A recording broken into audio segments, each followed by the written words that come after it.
Welcome. In this video, I will explain what you should do if your ASUS ROG Xbox Ally X console won't turn on.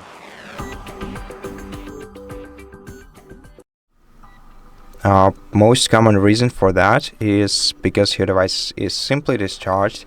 So use the original charging cable and the charging AC adapter. Plug them into the power outlet and then plug in the charging cable to your device and let it charge for a while. If you are using an unoriginal cable, well, I do right now, but generally if you're using an unoriginal charging cable and charging AC adapter, they may not provide enough power to charge your device, and this might be the reason.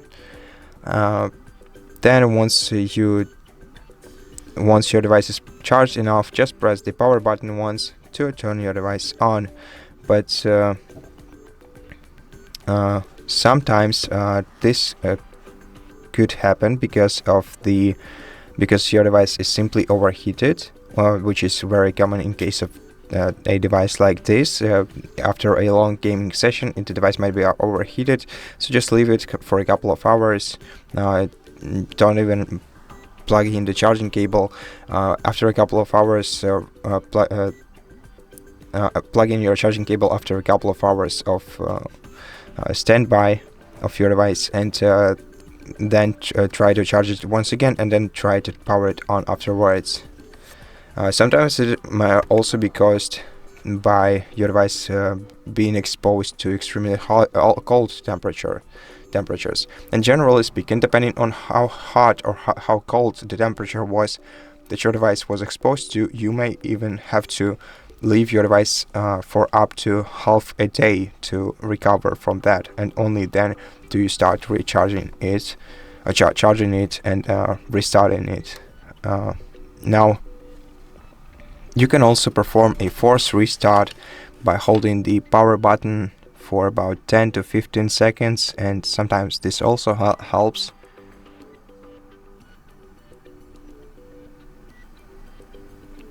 So just keep holding it, your device will force restart, and sometimes this solves the issue.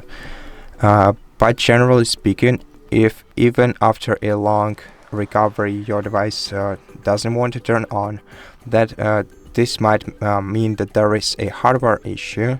So there might be a faulty power button, cooling fan problems, or internal damage, which may require professional repair or replacement parts. So at this point, you should definitely contact the ASUS customer support service and tell them about this issue. And if your device is on warranty, then it's better if you send it to them for repair.